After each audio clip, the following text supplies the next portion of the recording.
Sitting at the corner of Gilmore Avenue and Gainsborough Road is a historic marker for Edward Dudley, a Roanoke native who became the United States' first black ambassador. It is a remarkable career, politically, diplomatically, legally, and in other ways. And to think he was from Roanoke.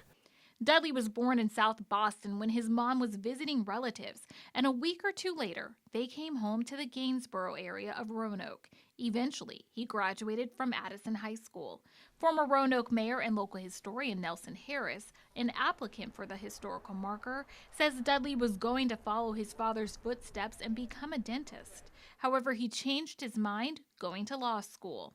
After graduating, Thurgood Marshall recruited him to work at the NAACP's Legal Defense Fund.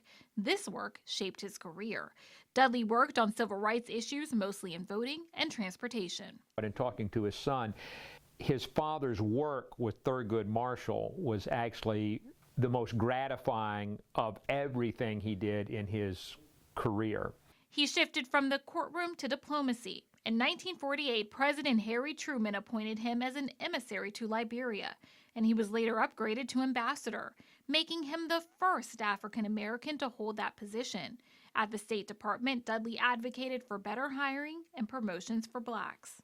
I think, to his credit, he wasn't just satisfied with the fact that he broke through that ceiling, but he wanted others to break through as well. Dudley later moved to New York to practice law and was elected president of the Manhattan Bureau, similar to what we call a mayor. He became New York's Democratic nominee for state's attorney general. He didn't win the race, but he made history again as the first African American nominated by a major political party for a statewide office in New York. He also served as an associate justice of the New York State Supreme Court before retiring from the bench. While Dudley no longer lived in Roanoke, he came back to visit family and speak with black civic or educational organizations, continuing to help the community. It was still a part of the fabric of his character, and still wanted to make that contribution to Roanoke's ongoing progress.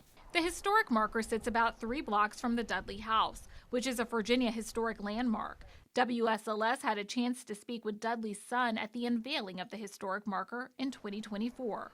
I'm hoping that someday, maybe in 2050, a young person from Roanoke will want to write a story about Edward R. Dudley, my father.